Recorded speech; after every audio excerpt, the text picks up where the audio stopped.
Srimad Bhagavatam is Krishna himself, Vanmayi Murti, sound incarnation of Krishna. And as Krishna is the shelter of all existence, so is Srimad Bhagavatam the shelter of all existence. And as Krishna is unlimited, his katha is unlimited. Kim Brahma Jambabe Ananta Katha Rasasya. So in the same way, each verse, Prati Akyara, each syllable of Srimad Bhagavatam has unlimited meanings. So Srila Rupa Goswami Pad is saying, in the association of Rasik Vaishnavas, one should taste the many meanings of Srimad Bhagavatam. Shajataya Shesnikdei Sadhu Sangha Svato Bare. Those Vaishnavas should be, Bare means significantly more advanced and realized than ourselves.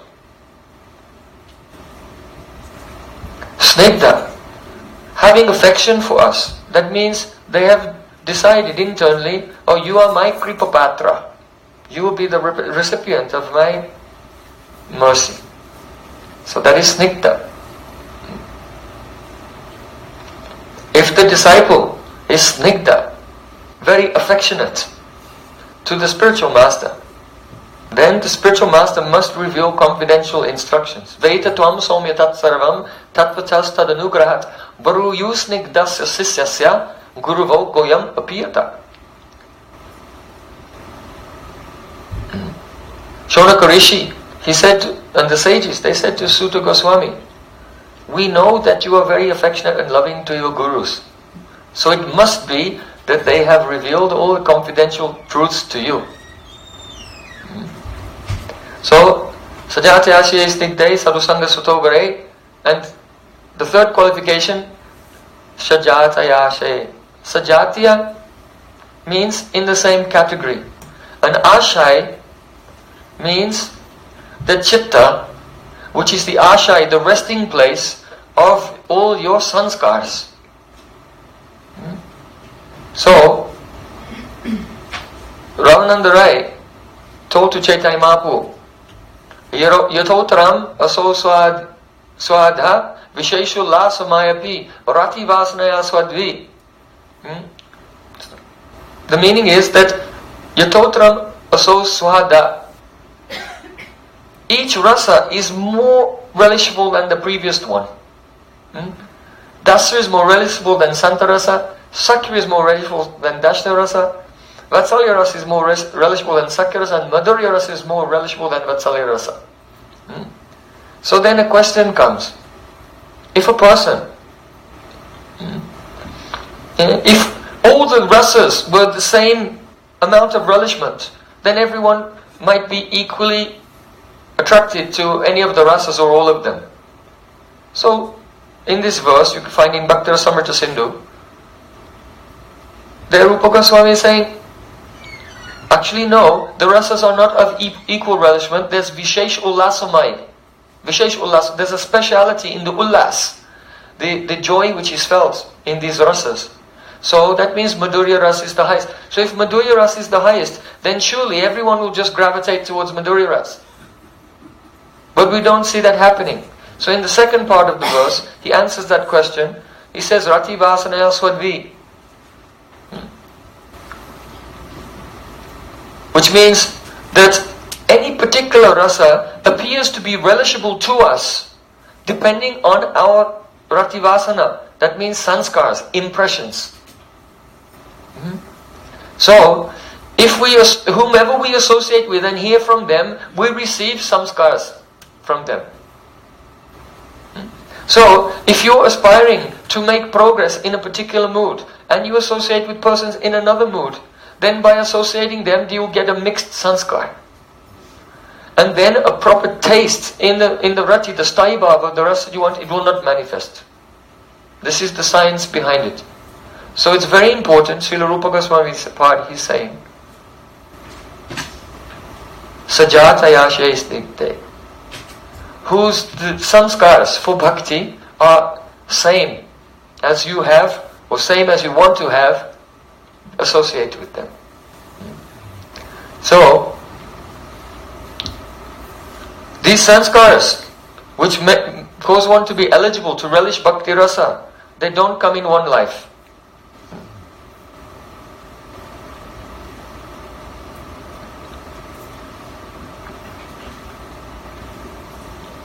Srila Rupa Goswami Pad said, Praktun aduniki chasti yasya sad bhakti vasana.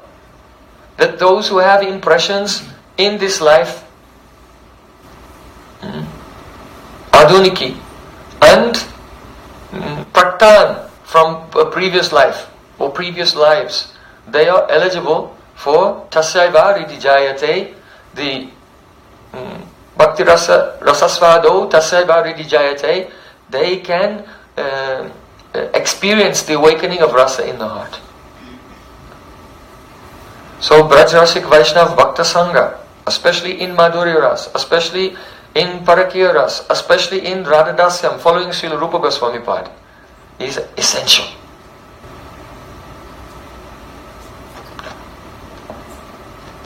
In this regard, there's a very beautiful pastime of this among the associates of Sri Chaitanya Mahaprabhu. Once it happened that a Brahmin from Bengal, he came to Jagannath Puri.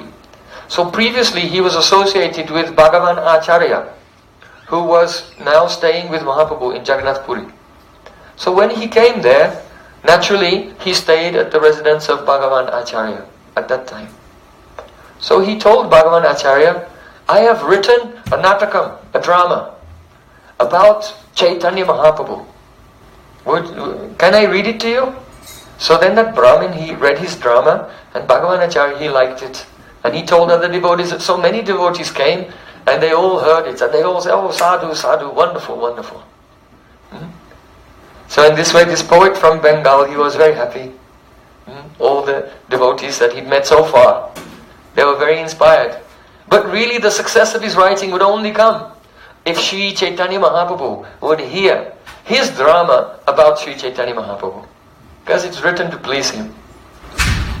So, but in those days, there was a niyam, it was the maryada, the etiquette, and it was followed very strictly by everyone, that no one could read any poetry, not a shloka, not a song, not a granta, or a natak, anything, any category, genre of literature.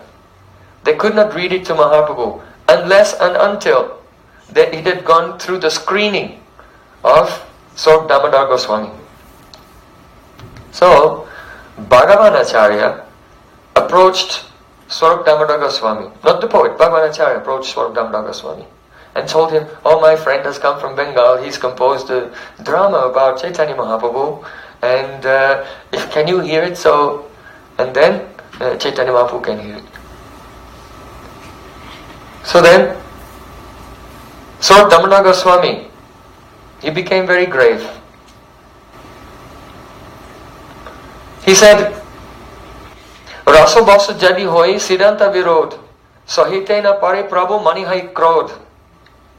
If there's any rasa abhas, that means uparas, anuras, aparas, different types of rasa abhas, where the mellow does not manifest due to some defect in the rasa samagri, the ingredients, or due to the object of the ras, the vishay or the ashray.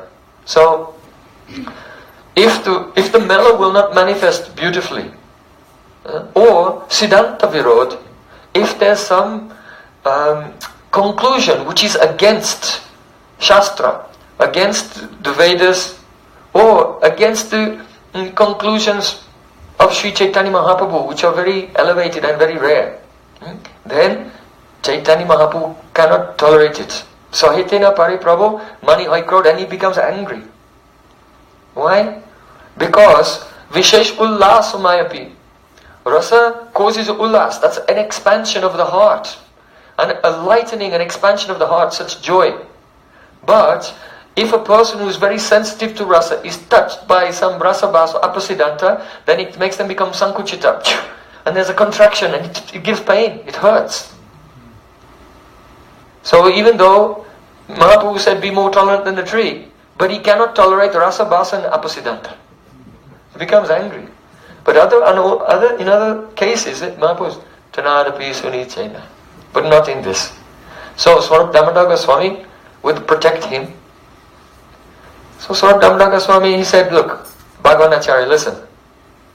Unless one is expert in Vyakaranam, Sanskrit grammar, and unless one is expert in Kavya Alankar, the poetic ornaments, and more than that, unless one is expert in Natya Alankar, that means all the ornaments related to the structure and the presentation of dramas, then unless he's expert in all of these things, he cannot glorify the pastimes of Krishna. So, Srila Rupa Goswami has written a grantha called Natak Chandrika, and there he describes his own explanation of the deep structures behind the dramas of Krishna Lila or of Gaura Lila. So there are many components. First there is the Karyavastas, 5 stages of the development of the action of the drama. And then there is the Artha Prakritis, the 5 stages of the psychological development of the hero in his quest to find his goal, and also of the secondary heroes in the drama as well. So the place where the 5 Karyavastas meet with the 5 Artha Prakritis brings out 5 sandhis, 5 sandhyas. And these sandhis, these are the junctions of the drama. And then each of the 5 junctions may have 20 or 30 sandhyangas, sublims as well, like this. So in this way, when a Vaishnava is composing a drama to present the sweetness of Krishna, they follow this deep structure in the presentation, and then whoever's hearing the rasa will be very ripe. So Damodar Goswami said, unless a person knows all of these things, they cannot describe the pastimes of Krishna. But the pastimes of Chaitanya Mahaprabhu, they are Vishesha Duragama. They are even more deep, profound, inaccessible and difficult to explain even than Krishna Lila. So Swarup Damodar Goswami said, only someone who has fully accepted the lotus feet of Chaitanya Mahaprabhu as his life and soul can present such things.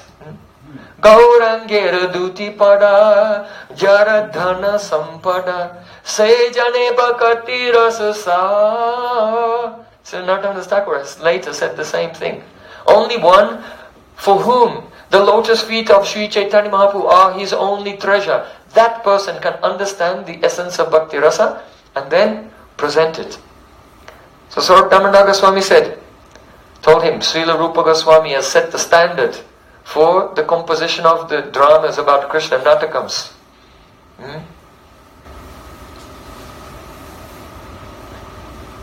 So by speaking these words, Swarup Damodar was trying to impress upon Bhagavan Acharya that, is your friend from Bengal, is he really up to this? Do you have to sit and listen?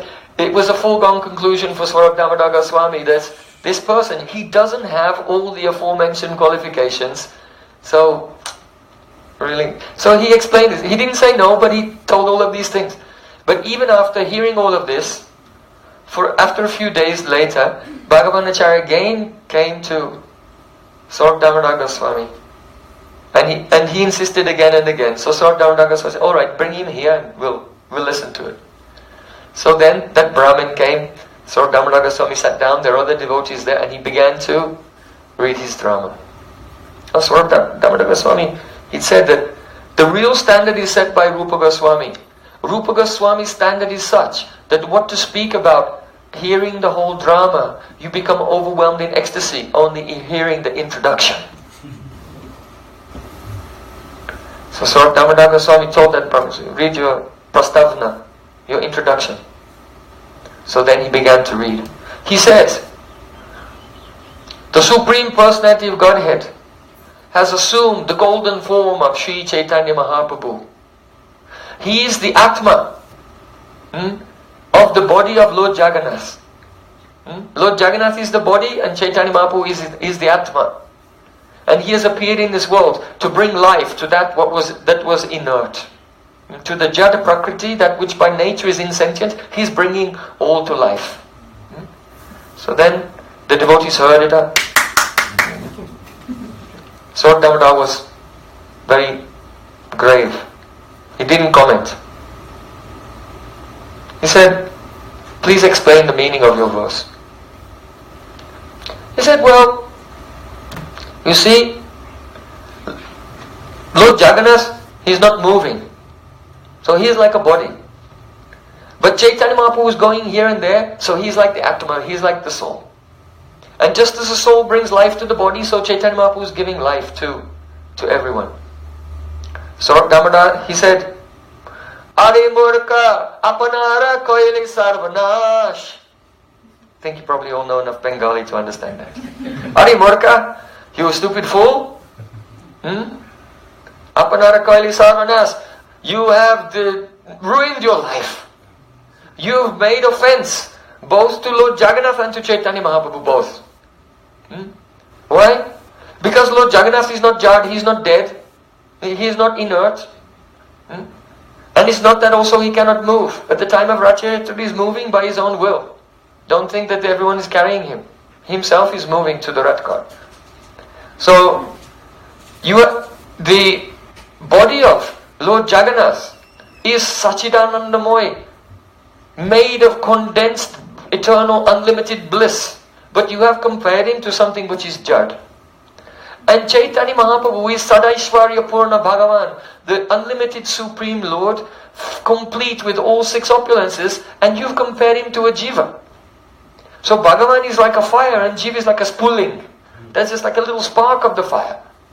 So on both accounts you have made offenses to Mahaprabhu and Lord Jagannath. Chaitanya Mahaprabhu himself, he is unlimited Swayam Bhagavan, and Lord Jagannath is unlimited Swayam Bhagavan, and there's no difference between them. And in addition to that, you cannot say God has a body and a soul, because in the Vedas it is said, Deha Dehi Vibhago Yam Neshrai Vidyate Kochit. There is never any difference between the body and the soul of Bhagavan. His body is his soul is his body. His Advaya Gyan Tattva. His uniform. So, when Swarup Damodar said this, then that Brahmin, he felt fear, he felt shyness, and he was also astonished. It took him by surprise. And he was just trembling there, feeling like a duck in the society of swans. So then, when Swarup Damodar saw that he didn't argue back, then he was very merciful to him. He said, Jaha Bhagavata Pada Vaishnaver Sthane Ekanta Asrayakaram Chaitanya Charane. You should study Srimad Bhagavatam sitting at the feet of a Rasik Vaishnava. Otherwise you will not understand. You will misinterpret. You will not have access to the depth of it. And at the same time, Ekanta Asrayit Karo Chaitanya Tarani, be completely in the shelter of Sri Chaitanya Mahaprabhu.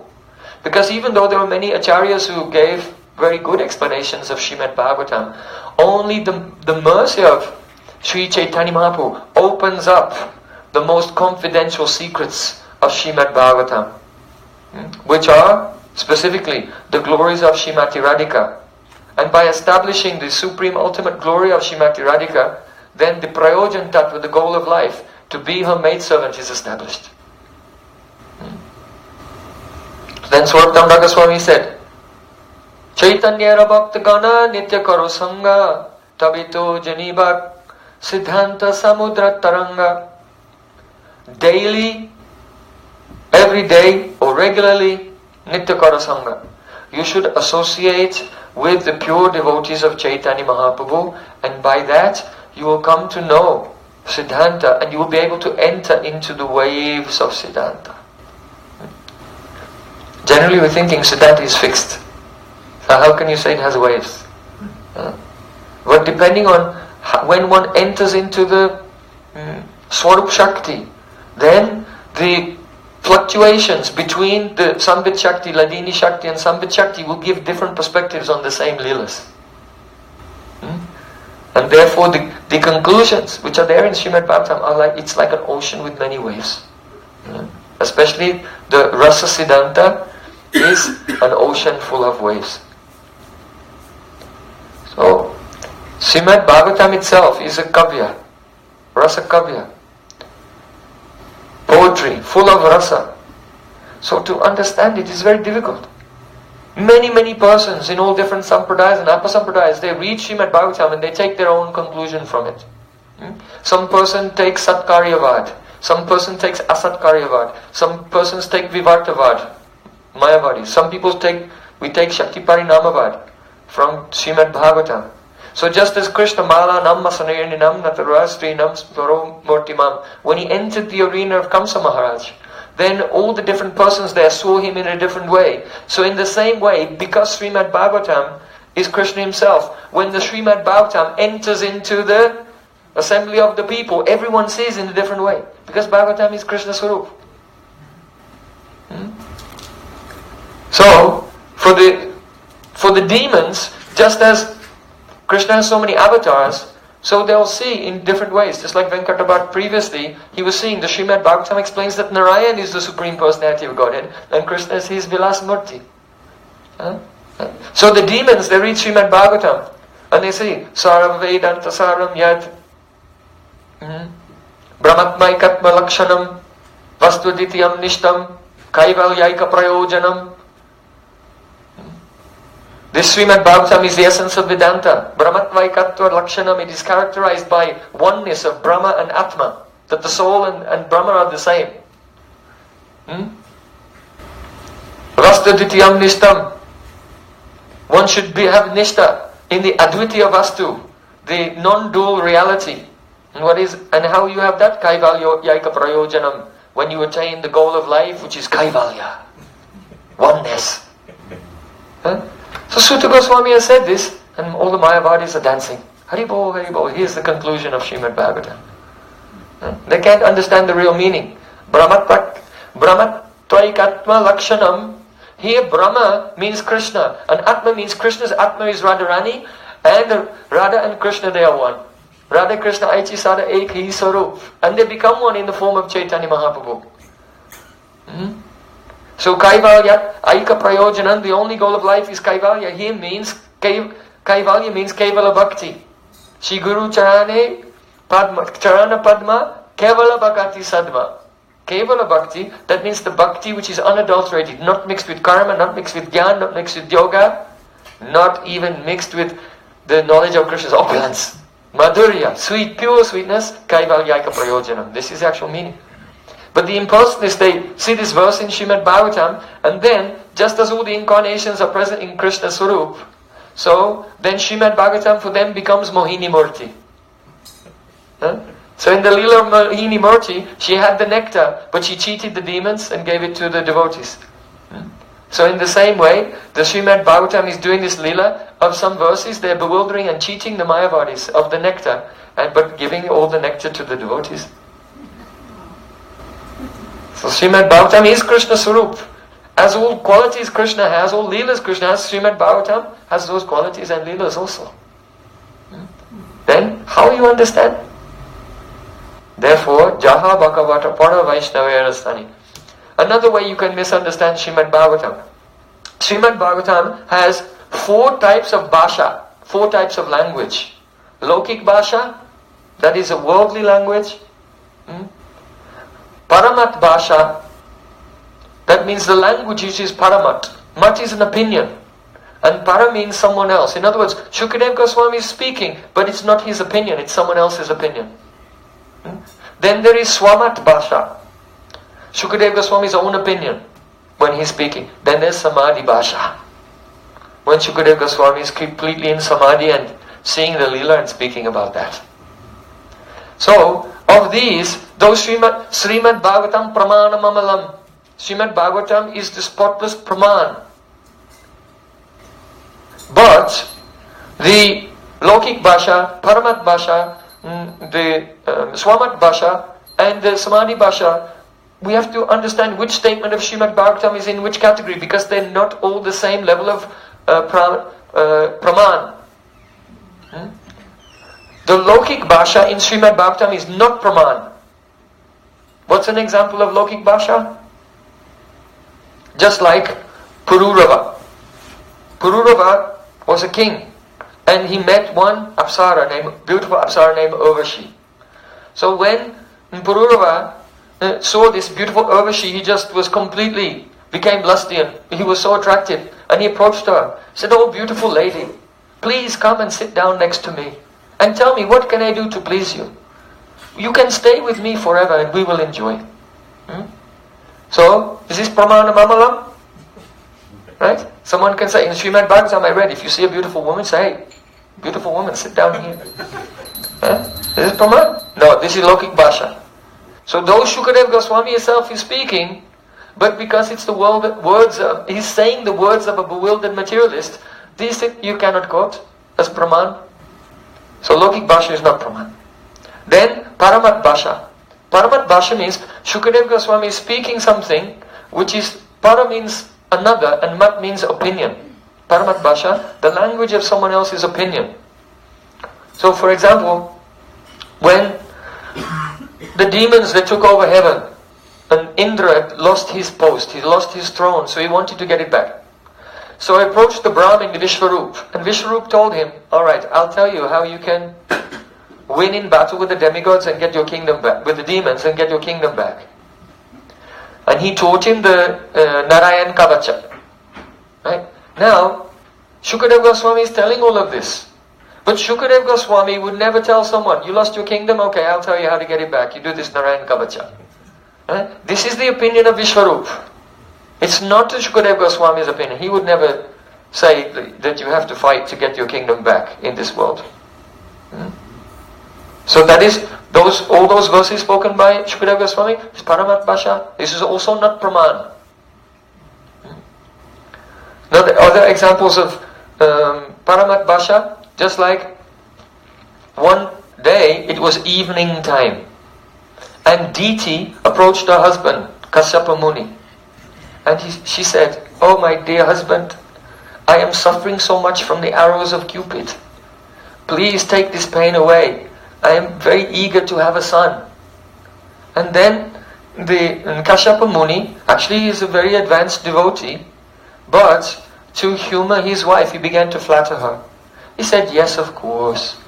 The wife is the better part of one's body.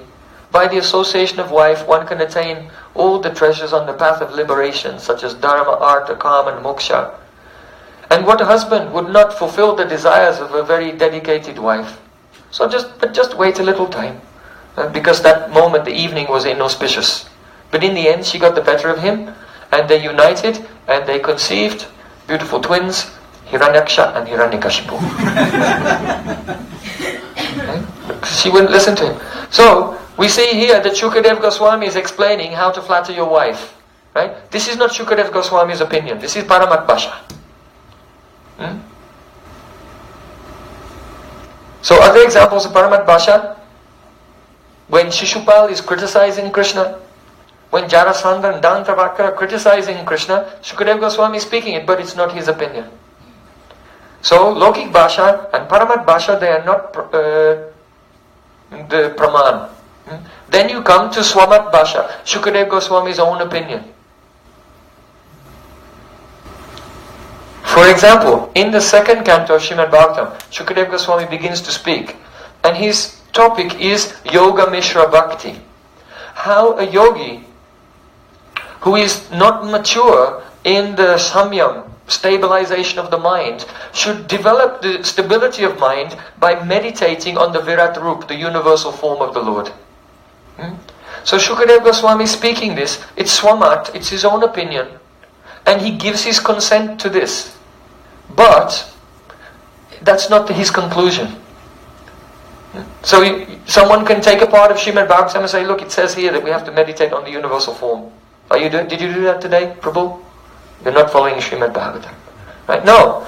This is Swamat, but yes, it's Shukadev Goswami's opinion, but it's not his conclusion. He's describing stages that persons with mixed sanskars and on different paths may take up to gradually, actually that chapter Srila Prabhupada has called it the first step in God consciousness. Right? So that's an example of Paramat Bhasha. Sometimes Srimad Bhagavatam speaks about purifying the heart by following Varnashram Dharma without having any worldly attachments. But what is Shukadev Goswami? Yam prabarjantam anapaitam apaita krityam. He just, as soon as he was born, he just walked straight out the door without even having any samskars. Anapetya kritam. So, some parts of Srimad Bhagavatam are the Swamat Bhasha. But what is the ultimate Praman? When Shukadev Goswami is describing the beautiful pastimes of Krishna. Gopi Geet, Pranay Geet, Brahmar Geet. There he's in complete samadhi, and this is the goal. This is what he wants us to realize. That Radhika is the greatest, as the highest prem. And therefore, if you want to please Krishna, the best thing that you can do is serve Radhika. This is what Shukadev Goswami wants to share with us. So, understanding Srimad Bhagavatam is not just a matter of just opening Srimad Bhagavatam, reading and saying, okay, this is the teaching. We have to be able to discriminate between the various types of bhasha. So Damodar Goswami, he told, Jaha Bhagavata Pada Vaishnaver Sthane. So then, that because that Brahmin, he was so shocked and he was so afraid, Swarup Damodar wanted to help him and encourage him. He said, actually, the reason I asked you to explain it is because your words can also glorify Jagannath and glorify Chaitanya Mahaprabhu. But I wanted to know what's your understanding. Because we see even in Srimad Bhagavatam, even demons, when they criticize Krishna, Saraswati, the goddess of learning, takes their words and uses the same words to glorify Krishna. So your understanding was wrong, but your words can actually also glorify Krishna. So he said this to cheer him up. So Swarup Damodar, he gave an example. When Krishna, he told the Brijbasis, don't worship Indra, you should worship Giriraj Govardhan. Then Indra became angry. And Indra was criticizing Krishna. He said, Vachalam balisham stabdham agyam panditamaninam Krishnam matyam upasritya gopame chakur apriyam. Gopame chakur apriyam. These Brijbasis, they've acted in a way which is very displeasing to me. Why? Krishnam Matyam Upasricha, they've taken shelter of this mortal boy, Krishna. So he calls Krishna Matyam, a mortal boy.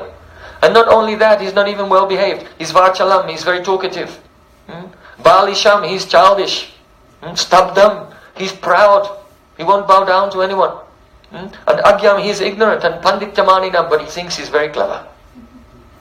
So in all these ways, the Indra criticized Krishna. So Swarup Damodar Goswami quoted this verse. He said, but Saraswati took the words of Indra and with those words worshipped Krishna. Why?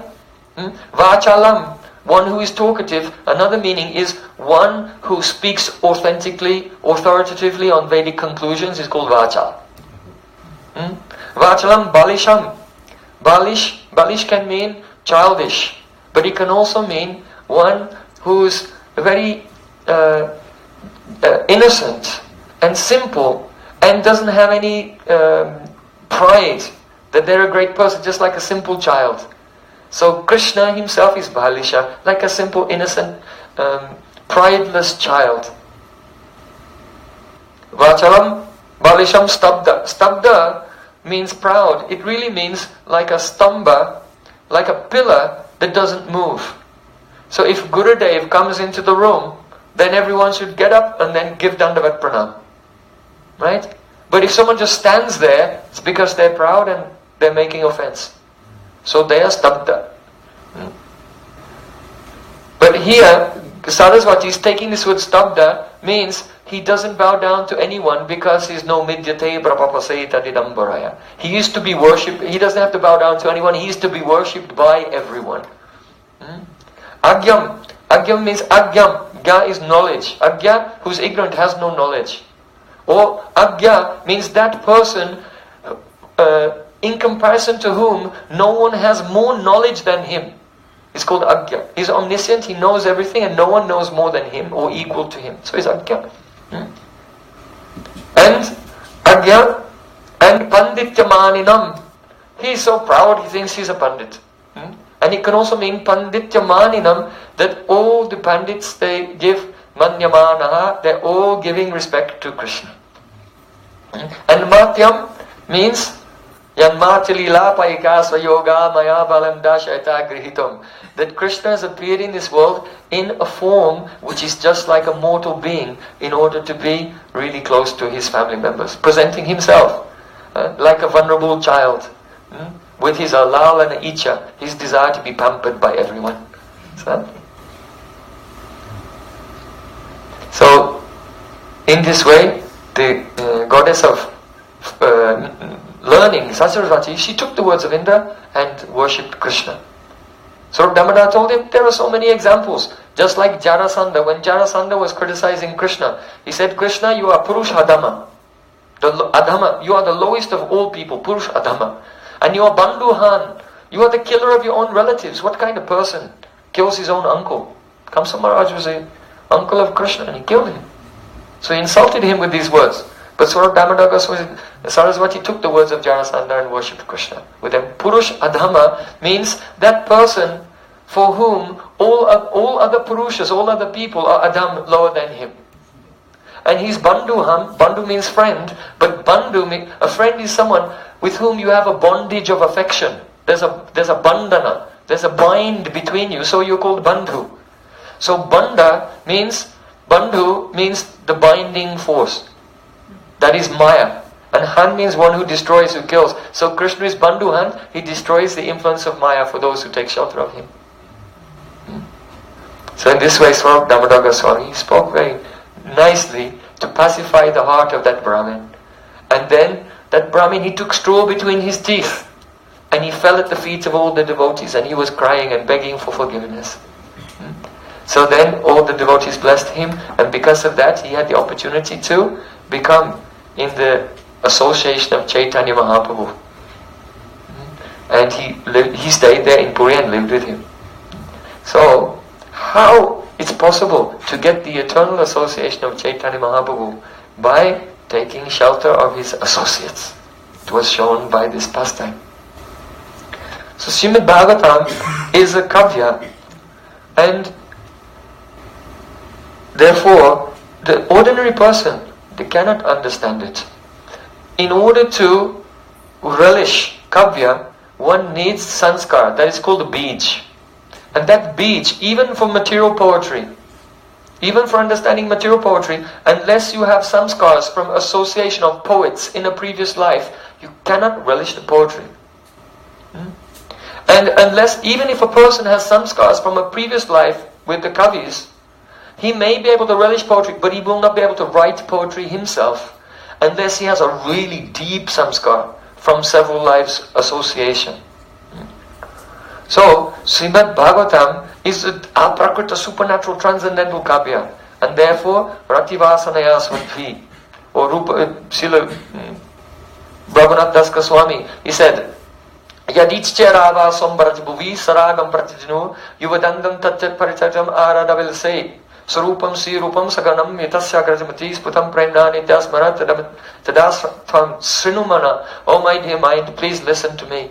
If at all you desire to have the paricharya seva, the direct and intimate, menial, personal bodily services to Radha and Krishna in their eternal platform, pastimes in Braj, in the same plane and association as their Nitya Parikas, then you must listen to me.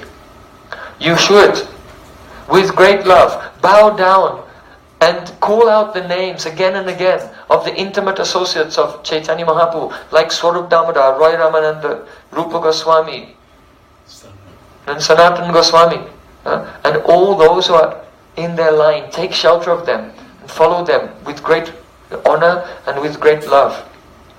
The meaning is that the Parikya Ras is extremely rare. So only those who take shelter of Lalita Saki and Vishaka, who have come in the form of Swarup Damodar, Roy Ramananda, and then those maidservants who are following them, only they will have access to that confidential realm. But here he's saying Pratijanur. You have to bow down and call out their name with great love. Pratijanur means lifetime after lifetime. It's not a one lifetime project to develop the sanskars. But if we don't associate with the Vaishnavas who have that Rasik sanskar, then it is not going to fall out of a tree. This is why Rupa Goswami is saying, Sajate ashe snigdai sadhu sanga sutobare. So, Kavi Karnapur, perhaps you know, his father, Shivananda, brought him to Puri when he was a little baby. And Mahaprabhu put his big toe by the mouth of the baby. His name was Puridas then. And he sucked on the big toe of Chaitanya Mahaprabhu. And by this blessing of Chaitanya Mahaprabhu, he became a great poet. And he has explained in Alankar Kostuba the nature of transcendental Rasa Kavya. So we want to recite this verse from the beginning of Alankar Kostuba to give some illustration of what it is that Rupa Goswami is writing, Kavi Karnapur, Raghunath Das Goswami, and Srimad Bhagavatam. They're following the lead of Srimad Bhagavatam, how the rasa is manifest in their beautiful poetry. So you can repeat. Navajaladara dhama koti kama vatara.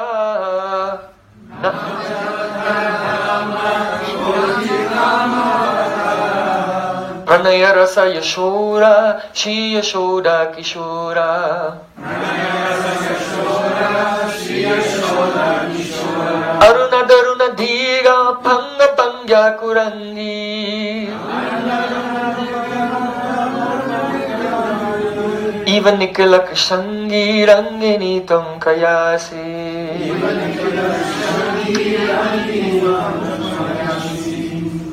So this is in Malati Chanda.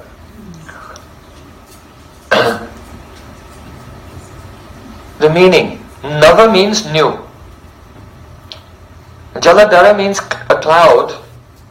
That which is Jaladhara. Jala means water, Dhara means holding. That which holds water is a Jaladhara. And Dhama means complexion. It means Dham can mean effulgence, it can mean abode, it can mean prabhav. So Vas, prabhav, the Twisha, effulgence. So there's a person who has an effulgence like a dark fresh rain cloud. Kotikama avatara. And he is like the avatar, the incarnation of 10 million cupids. That indicates that he's avatari. He's the avatari. All cupids have come from him. The material cupids are the shadows. And transcendental cupid, Prajumna, has come from him, but he is the original source of millions of gods of love. And he is Pranaya Rasa Yashora. Yashora means he spreads or he bestows the yash, the glories of Pranaya Ras, Madhu Rasa, the romantic mood. And who is he? We have so many adjectives, now we find out who he is. Shri Yashoda Kishora. He is a beautiful adolescent son of Yashoda. Arunadaruda Dirga Panga Banga Kurangi. Arunad means he has stopped. He has checked. Aruna, by his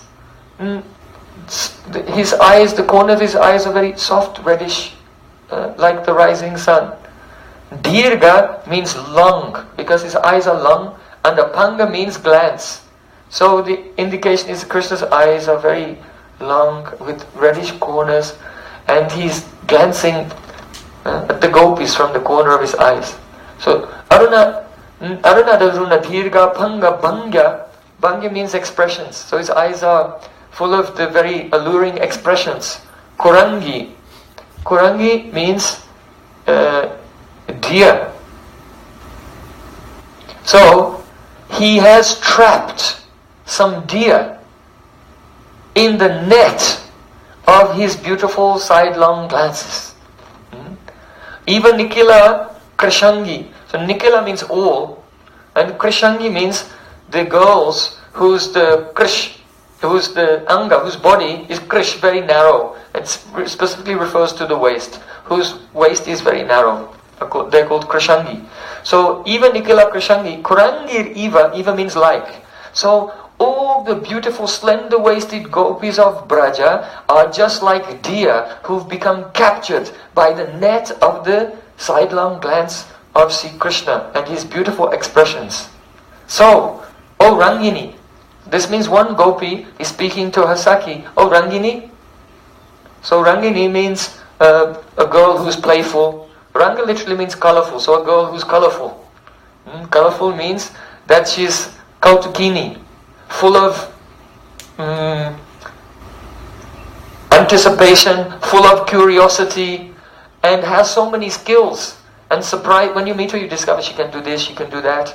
And she's very adventurous to discover new things, so that colorful girl can be called Rangini.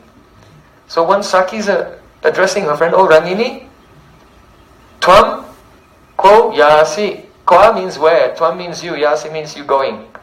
So, Oh Rangini, Tvam kwa yasi. Where are you going? Where are you going?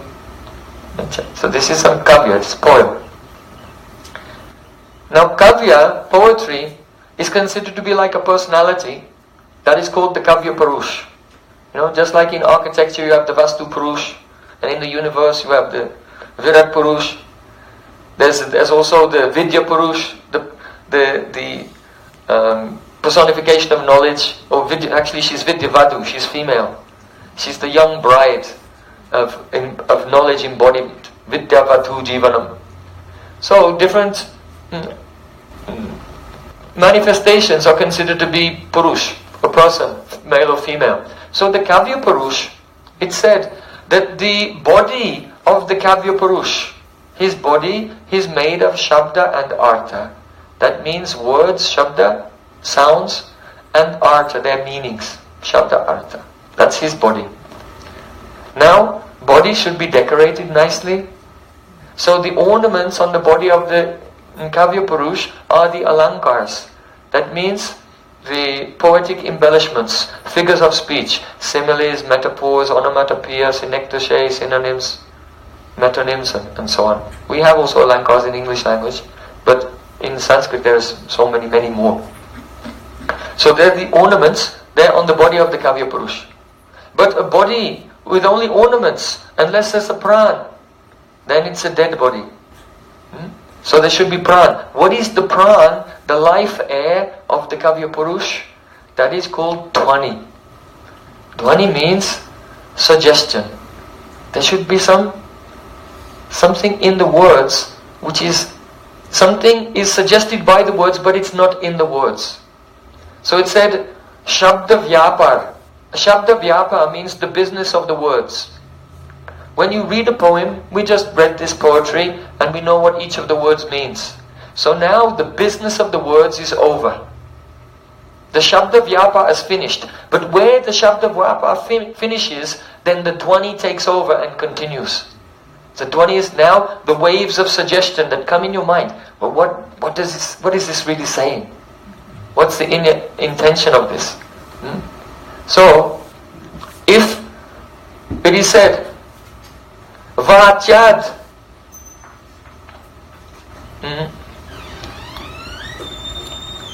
If the Dhvani, if the suggestion is more astonishing than the direct meaning, because you can have Vachata means the direct meaning. And then Laksha Artha means the implied meaning. But then there's Dhvanyata, the deep suggestion. So, if the Dhvani, the suggestion, surpasses, it's more beautiful, more astonishing than the direct meaning, the Vachata, then it's considered that poetry is the Uttam poetry. It's alive. But if the suggested meaning, if there's no Dhvani, no suggested meaning, or the suggested meaning is not interesting, then that poetry is called Nishpanda, lifeless. You have a body there, but it's not breathing. So in poetry, there must be something inside it which is making it breathe, that you feel when the Shabda Vyapa, when the action of the words is over, it goes on. So I give an example. Just like Srila Gurudev, with great pride he says, my Gurudev Srila Bhakti Pragyan Keshav Maharaj was a transcendental Rasik Kavi. And anyone who wants to know what a great Kavi was, just read some of his poetry, like Mangalartik, the Mangalartik song. Yeah? So you can see In the Mangalatik song, Param Gurudev is writing, Kushumita sarovare kamalahi lola mangala surabhavai pavana kalola. So the Vacharta, the direct meaning, is that it's morning time. Radha Krishna in the Kunj and they're just waking up. And the Sakis are watching what they're doing. But then Param Gurudev said that Kushumita Sarovara, there's a beautiful lake. And it's full of flowers. And the breeze is blowing and the flowers are trembling. And that breeze is carrying Mangala Sorabhavahe, Pavana Kalola. And the playful breeze is carrying a beautiful fragrance. So that's the Vacharta, the direct meaning. But when the Shabdartha, the Shabda Vyapar, the action of the words comes to an end, what is the Dhvani? The echo. Actually, Dhvani also means like echo. There's a sound that you hear, but then some more words start moving inside that you never heard. That's a suggestion. So what's the Dhvani here? The Dhvani here is that the Sakis are looking through the Kunj, the lattice work, that's called Jalarandra, the lattice work of the windows, and seeing Radha Krishna wake up. But when Radha Krishna wake up and Krishna sees Radhika, when he met her the night before, her hair was very tight in a braid. But now, braid became open on her, she's just a big mass of curls. And the curls are falling over her face. Before she had beautiful red lipstick made from the kadir juice. But now that's all smeared off and her lips have become pale. So pale lips also the symptom of the Upabhokta Nayika, the heroine who's been enjoyed by the hero. So according to Rasa Shastra, there's more rasa in the heroine who's enjoyed by the hero than before. So when Krishna sees Radhika in the morning, she has a sambhog chain, the marks of their embrace, spots of the kasturi and tambu and melted kumkum. When the kumkum on her body mixes with her perspiration and Krishna embraces Radhika, then that kumkum from the heart of Radhika is smeared on the chest of Krishna. And when Krishna lets go of Radhika's embrace, then there's a picture of Radhika's body on Krishna's chest. So when Krishna sees Radhika and Radhika sees Krishna, then Cupid's arrows begin to fly in the morning. And they become attracted to each other again. And Param Gurudev in the form of Manjari is watching. She's watching through the window.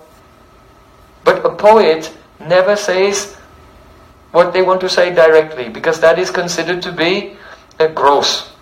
It is considered to be common people, they just speak directly. But poets, they say everything in the Dhvani, not in the words. So Param Gurudev saying, Kushumita Sarovari Kamala Alola means that when Radha and Krishna embrace in the morning, then Radhika is trembling and her Mahabhav is spreading out everywhere, and he's just describing that the lotus flowers are trembling. But the Dhvani is that Radharani is trembling. That the breeze is blowing, the Dhvani is that Radharani is sighing. And that there's a beautiful fragrance in the air means the fragrance of the body of Radha Krishna mixed together is in the air. Right? So this is the Dhvani. So the words, the Shabda Vyapar is going, but then the Dhvani is going on. So this is a Uttam poetry, Uttam Kavya. But then there's Uttam Uttam. Uttam Uttam means that in that poetry there should be some Shabdata Vaichitri, some astonishing arrangement of the words, the sounds of the words. Or there can be Anudhvani, that means after the first wave of Dhvani hits you, then you wait a moment and another wave comes. That there's a suggestion inside the suggestion. So in Param Gurudev's poetry here, this is the Dhvani. What's the Anudhvani? This is why it's important to associate with Braj Rasika Vaishnavas. Then the samskars will come and they make a beach. And then this beach gives one the capacity to experience the waves, Dhvani, Anudhvani, Anu Anudhvani, Anu Anu Anu Anu Anu Dhvani. That's why Mahaprabhu is saying Pratishloki Pratyakri. There are so many meanings in each syllable of Srimad Bhagavatam. The implication is that the waves of Dhvani that manifest from it. So the Anudhvani here is, if the flowers, which are just non-moving living creatures, are trembling due to the ecstasy of Radharani, then what are the Manjaris feeling? Huh? Are they trembling or not? Yes. Right. So, but Paramguru, if he will just write, "I'm trembling," then this will not be kavya. Huh? The ras is not there. There can be ras, but the rasik, they don't open anything. So in this way, we're discussing the Kavya Purush. The body of the Kavya Purush is Shabdartha, words and their meanings. The ornaments on the body of the Kavya Purush is the Alankars, the figures of speech. And the Pran of the Kavya Purush is Dhvani. And then, what about Atma? Right? Because you have to have a body, you have to have a pran, but the Atma is something. What is the Atma of Kavya? Huh? That is Rasa. That is Rasa. Huh? Because there can be Alankar, there can be Dhvani, but there may not be Rasa. Or there may be Rasa, but there's no Alankar. So the example is given when Mahaprabhu was dancing in front of Lord Jagannath at the Rath Yatra. He was reciting a verse, Yakomara hara saivi vastari vachaitarchupas. This famous verse. It's from Kavya Prakash, and it's also included in Saitya Darpan, where one lady is saying, "Oh, these are the same moonlit nights in the month of Chaitra, the same breeze is coming from the Kadamba forest, carrying the fragrance of Malati flowers. I am the same woman, and he is my same beloved, and we're meeting the same way as we did in our youth, where by force he stole my innocence. But today I am not feeling the same happiness today. My mind is yearning for those days when we first met on the bank of the Reva river in the forest of Vetasi, Ratan Cane forest." So it has nothing to do with Radharani, nothing to do with Krishna or anything. But Sri Chaitanya Mahaprabhu was singing this verse, and then through that he was remembering the emotions of Radharani when she met with Krishna at Kurukshetra. So he's thinking, Rupa Goswami composed a parallel verse which said directly, Sri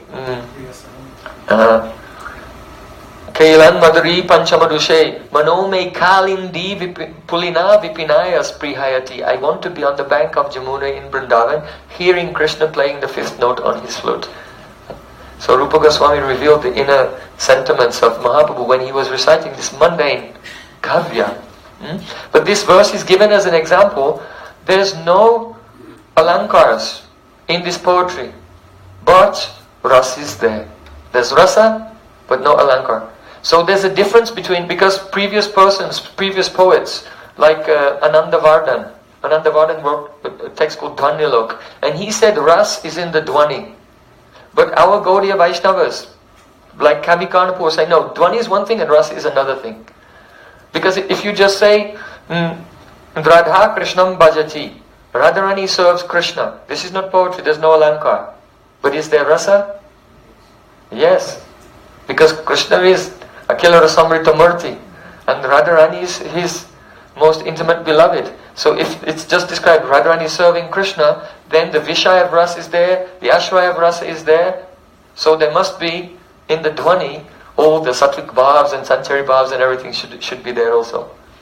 So there's a difference between Dhvani and Rasa, and Alankar. So our Gaudiya Acharyas have explained this very beautifully. Now, here is the verse. So what we want to do now is, we've seen the Shabda Artha, the meaning of the words of the verse.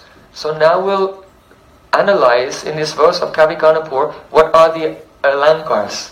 What is the Shabda Vaichitri, the wonderful nature of the sound of the words, the Alankars, Shabda Alankars, the ornaments of sound, and also the Artha Alankars, the ornaments of meaning.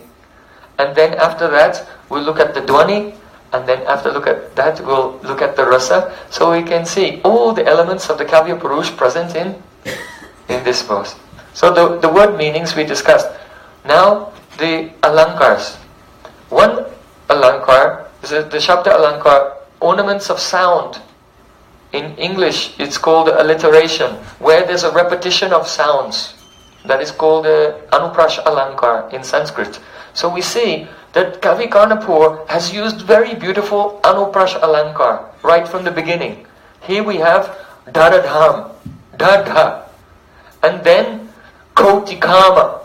So you got Dhadakaka, like this. This is the astonishing of the alliteration. Dhadakaka, and then he does it again in the next line. He has Ra Ra Ra Ra Ra. Pranaya Rasa Yashora Sri Kishora. So he has Ra Ra Ra Ra Ra, and it's going backwards and forwards with Sha. So with Sa you have Rasa Yashora Sri Yashoda Kishora. Sha Sha Sha Sha Sha Sha Sha. So you have this play between Rasha.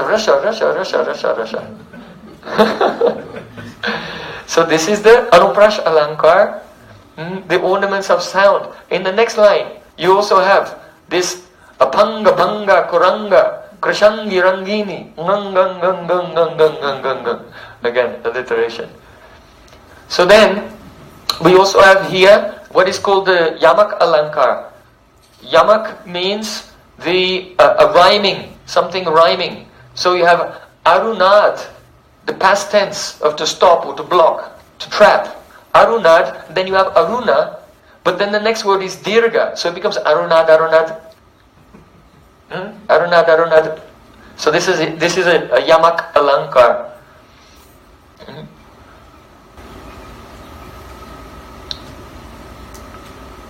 So then you have another type. It's called another type of Alankar. It's called Purva Uktavad Abhas.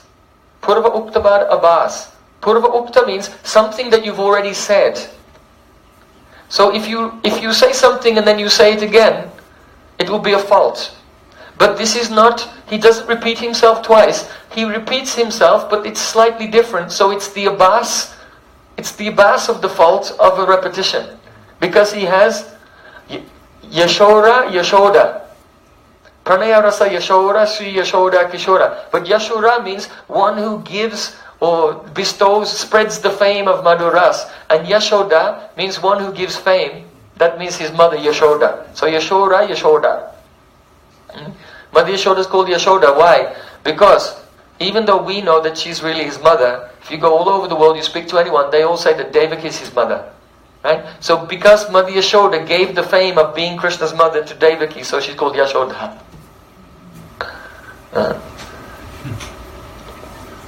So these are the Shabda Alankars, the ornaments of the sound of the poetry. So then you have, let's see, the beautiful Alankars here. So you have here the simile. Simile is called Upama Alankar. When you say one thing is like something else. Upama Alankar. So the definition of Upama Alankar is Prachaksham Sundaram Samyam Upametya Vidhiyate. There should be a samya, a similarity, a comparison, which is Pratyaksham, direct. And Sundaram, it should be beautiful, it should be astonishing. Then that is called the Upama Alankar, Upametya Vidhiyate. So here, there's the comparison, the simile, is that the gopis of Vrindavan are just like deer. So just as a deer is very innocent and wandering in the forest, but comes in the trap of the hunter, so these poor innocent Braja gopis, they come in the trap of the net of Krishna's eyes. So this is a simile. So simile should be pratyaksh, there should be a direct similarity, and it should be sundaram, also it should be beautiful. If someone says, oh, your right eye is just like your left eye, so this is not Upama Alankar. Because it's not beautiful, it's not astonishing. But if you say, Akila Sura Samrita Murti Prasumara Ruchiroda Taraka Paliki, Kalita Shamalati Radha Prayan Vijoja, Krishna is like the moon. Why? Because the moon is giving all rasa to everyone. And he is the controlling the stars, outshining the stars. But he comes most beautiful when the Radha Nakshatra is next to him. That means, so this is, actually that's not actually a simile, that's a metaphor. But the metaphor is so beautiful in the comparison there. So similarly, in a simile, the metaphor, it should be direct and it should be very beautiful as well. So then it's called Upamaya. So here the gopis are very beautifully compared to innocent deer wandering in the forest to come in the trap of Krishna's glance. Then you have the Upama Alankar. Then you have Rupaka Alankar. Rupaka Alankar means a metaphor. So though it's not directly stated here, Krishna's glance is, the word net is not used. But his eyes are doing the function of catching the deer. Like this. So it's a metaphor that Krishna's eyes are like the nets of a hunter. Now, so we've looked at the words and meanings, then we looked at the Alankars, and now we look at the Dhvani, the Pran of the poetry. The Dhvani is quite amazing. Quite amazing. One Sakhi is speaking to another Sakhi. Why? It was evening time. And one Sakhi, who was more experienced and more mature, and having great love for Krishna, saw her friend who she was returning to her home. And she was thinking, why is she going home? She should go into the forest. But she cannot openly tell her to go into the forest and be caught by Krishna. And that girl, she's also somewhat innocent and a little bit naive. So she needs some encouragement from her Sakhi. So her Sakhi is encouraging her. So the direct meaning, the Vacharta, the direct meaning is Tvam Kwayasi. Hey Sakhi, where are you going? The direct meaning is, where are you going? But the Laksha Artha, the implied meaning is don't go there. Don't go home. Like, where are you going? Don't go home. And then the implied meaning could be she's going towards the forest and her Sakhi saying, don't go. Tvam Kwayasi. Where are you going? Don't go there because it's really dangerous. There's a hunter waiting and you're just like a deer. So the Vachyat is where are you going? The implied meaning is don't go there. But the Dhvanyata, the Dhvani is you must go there. You have to go. Don't delay. Because she's seeing some fear, some hesitation in her Sakhi. So the Dhvani is the life of this poetry is you must go there. And how do we know that that's the Dhvani? Because if you see, she's saying, don't go there. Whatever you do, don't go there because there's the son of Yashoda is there and he's Kotikam Avatara. He's like 10 million gods of love. So if she really doesn't want her to go, then she wouldn't be doing this pralobhana. Pralobhana means enticing. Don't go there whatever you do because someone who's like 10 million gods of love, who's like the avatar, he's the source of millions of cupids, that means he's more beautiful and attractive than anyone else. Yeah, he's waiting in that forest for you. So whatever happens, where are you going? So Kotikam Avatara, the Dhvani of this is that it's a pralobhana. And then, oh, very beautiful. Nava Jaladhara Dhama. That young Sakhi, she's thinking, what if someone will see me? And then there'll be a big scandal.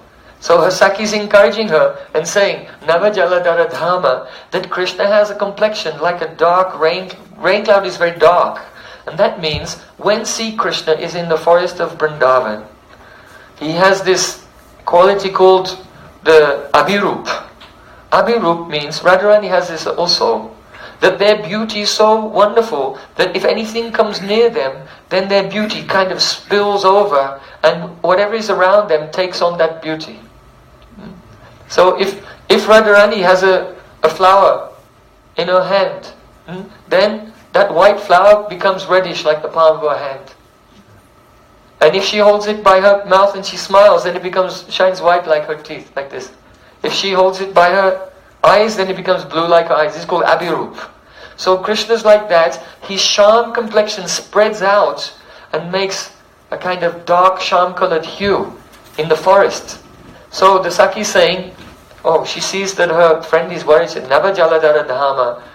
If you go to Krishna, his sham complexion spreads out and makes a darkness within the forest. And when you enter into that darkness of Krishna's sham complexion, no one will be able to see anything that you're doing. So, Tvam Kwayasi, where are you going? Which really means, don't go. But which really means then you must go and meet with Krishna and don't be afraid. Like this. So then, we have looked at the body of the Kavya Purush, the Alankars of the Kavya Purush. Now we have just discussed the Dhvani and now the Rasa. The Rasa is what? Madhu Rasa. And especially it is Parakiya Rasa. Because in Swakiya Rasa, the wife, the consort can meet with their beloved very easily. But in Parakiya Rasa, then it's full of danger. All the eyes of society on the gopis of Vrindavan, and there, in order to meet with Krishna, they have to transgress all the principles of Dharma. And sometimes they have some fear of that. So they can't speak to each other directly about anything in case anyone will overhear. And so they have to hide everything in the Dhvani of their words. And therefore the Atma of this poem is Parakiya Rasa. Unnata Ujjvala Rasam Swabhakti Sriyam. So, Braj Rasik Bhakta Sangha ki jai, Vare Vrindavan Vyari Lala ki jai, Vare Saniwali ki jai, Jai Jai Sri Radhe. Gaur Premanande. Prem Prabhu. What time is the arti? No. Do we have time for one question? Two. Yeah. Half a question. Two questions. One half question.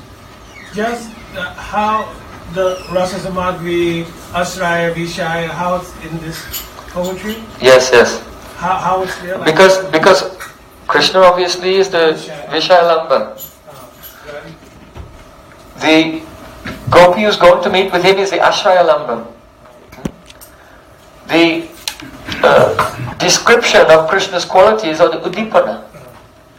Okay? So, then, though it's not directly stated, but it should be understood that actually the gopi who is speaking, her speaking is an anubhav. Actually, her speaking is an anubhav, and that anubhav is the anubhav of her suridrati, her friendship towards the Sakhi she's speaking in. So you've got rasa going. There are two personalities implied in this verse. And so which rasa samagri you want to talk about? The samagri is related to the speaker, or the samagri is related to the hearer? So it begins to open up on many levels. Like that. Okay. Yes, Prabhu.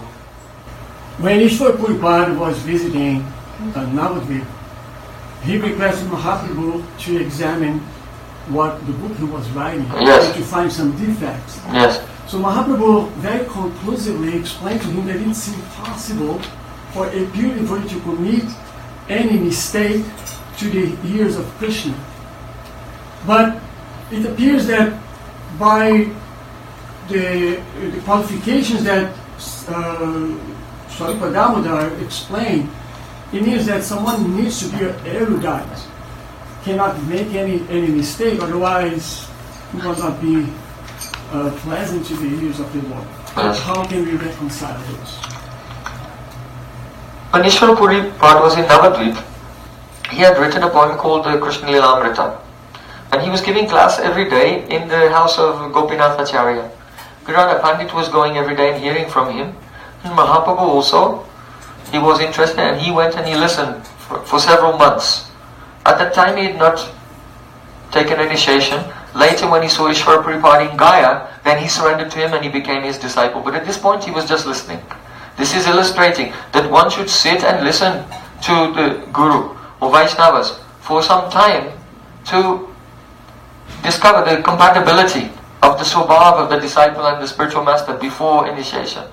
Nimai Pandit, he did not just meet Ishwara Puri and take initiation, he listened to him for several months. And then later when he met him again, then he took shelter of him as his Guru.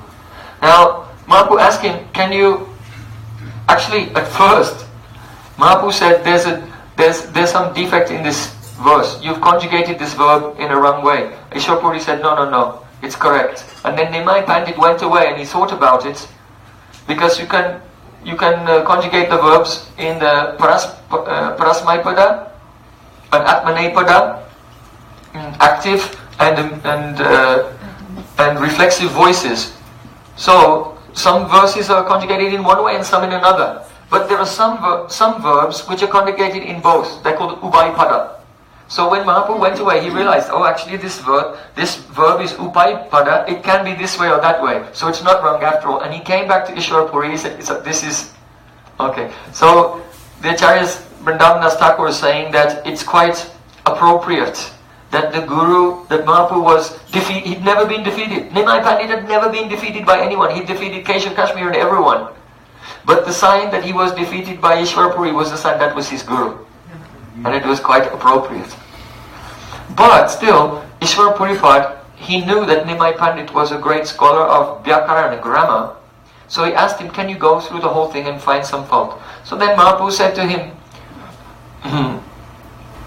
Murko Bhadati Vishnaya, Dhiro Bhadati Vishnave, Ubayotu Samampum Punyam, Bhava Grahi Janardana. He said that a learned person, someone who knows Sanskrit, if they say I'm making offering or obeisances to Vishnu, they'll say Vishnave Namaha. Vishnave Namaha. But Murko Bhadati Vishnaya, someone who has no education, instead of saying Vishnave Namaha, they'll think, well, if you give obeisance to Krishna, you say Krishnaya Namaha, Govindaya Namaha. So if you say to Vishnu, then you have to say Vishnaya Namaha. But Vishnu ends in U, not in the A. So it has to be Vishnave. So he's saying, Murko Vadati Vishnaya, the uneducated person will say Vishnaya, but Dhiro Vadati Vishnave, the sober and educated person will say it correctly. However, Ubayotu Samam Punyam, they both get the same benefit. Why? Bhava Grahi Janardana. Because Krishna, Janardana, is called Bhava Grahi. He only accepts your bhav. He only accepts your bhav. So therefore, it's true. And Srimad Bhagavatam said, Tadvad Visago, Na yadvatas chitram padam hareyasho, jagat pravitram parvinita iti tadvayasam tirtham avshanti manasa, naryatahang sa niramantu shikshaya, tadvad visargo janataga viplavo, yasmin pratishlokam abhadyavatapi, namanyan tasya yashomkitani yat srinmanti gayanti krinanti sadava. Sutta Goswami is saying that the glorification of Krishna, even though it's imperfectly composed. So he says, abhadyavatapi. That means that when you write Sanskrit poetry, it should have a meter, just like this verse is Malini Chanda. So it has to have a fixed number of syllables, and the long and short syllables have to be in the right place as well. So here, if it's not Chandabad, if it's not bound by the meter correctly or accurately, but still it's pleasing to Krishna, if it's composed by a pure devotee. Why? Because his intention is to please Krishna, and Krishna will accept your loving Bhava Grahi Janardana. Just like the wife of Vidura, Vidurani, she, in the madness of love, she threw away the banana and gave Krishna the peel. But when he saw that peel, because of her love, suddenly he just felt this appetite to, I just need to taste some banana peel. And so Krishna began to eat the peel and he was relishing it. So it's the love of the devotee that creates the thirst in the heart of Krishna. So in that sense, there's not consideration of the quality of the elements. Consideration of the quality of the elements. This is true. However, let's say a devotee, it's one thing to make a grammatical error. That's one thing. Right? But we're speaking here of two things. Rasabhas and Apasiddhanta. So even Srila Gokishodas Babaji Maharaj, who could not read and write, he was practically illiterate, but he would never speak any Apasiddhanta and he would never speak any Rasabhas. So it's not the same thing. It's not the same thing. Because those who are Rasik, naturally they speak in the most Rasik way. And they can taste the Rasa and they'll not say any Apasiddhanta, any wrong conclusion. Like that. Even though they may not be learned and they may not have the pastime in this world of composing poetry. Like Srila Gokishodas Babaji Maharaj, only thing he wrote was a song. Radhe Radhe Radhe Jai Jai Jai Sri Radhe Vrishabhanu Nandini Radhe Radhe Kotaye go prema moye rag. So he composed this simple song, right? The chanda is, the meter is very simple, the grammar, everything is very simple, like this. But his bhav is very, viprambara sambodhe, his bhav is very high. And that's why the most learned scholar in India at that time, Bimala Prasad, our Prabhupada Bhaktisiddhanta Thakur, being the most learned person, he took shelter of an illiterate person. Why? Because he wanted to, it was his bhav that he wanted to attain, like that. So, but at the same time, the eligibility to taste rasa, it depends on sanskars from Braj Rasik Bhakta Sangha in this life and previous life. And there's no way around that. And that's why Mahaprabhu taught Sadhu Sangha Sarva Shastra Goy. And today we were discussing the Srimad Bhagavatanam Aswado Rasikai Saha. So, when a person is very fortunate and they come into Sadhu Sangha, then they receive those sanskars. But they may have to accumulate them for some time until the beej comes. The beej is the power to appreciate and understand deeply. So, Brahmanda Brahmati Kon Bhagyavan Jiv, the fortunate person who has accumulated the sanskars in the previous lives, they receive the beej. Guru Krishna Prasadi Pai Bhaktilata beej. So that ability to receive the beej takes some lifetimes. Is it clear? Yes. Any other question? Yes? The five bhashas, the Lokik Bhasha, the Samadhi Bhasha, the Shriram Bhagavatam. But there was three in the middle. Yeah. No, two in the middle. There are four. Lokik Bhasha, Paramat Bhasha, another's opinion, Paramat, another person's opinion. Swamat, Sukadeva Goswami's own opinion, but it's not his, he gives consent to it, but it's not his conclusion. And then Samadhi Bhasha, the language which is coming in his pure trance of describing Krishna Lila. Does that also apply to the Gita and other literatures? Yeah. Like when in the Gita it says Duryodhana went to Dronacharya and said, hey, let's have a look at the warriors on this battlefield. And he's trying to encourage Bhishmadev. Now Bhishmadev should hold the ranks because he has a suspicion that Bhishmadev has actually got sympathy for the other side.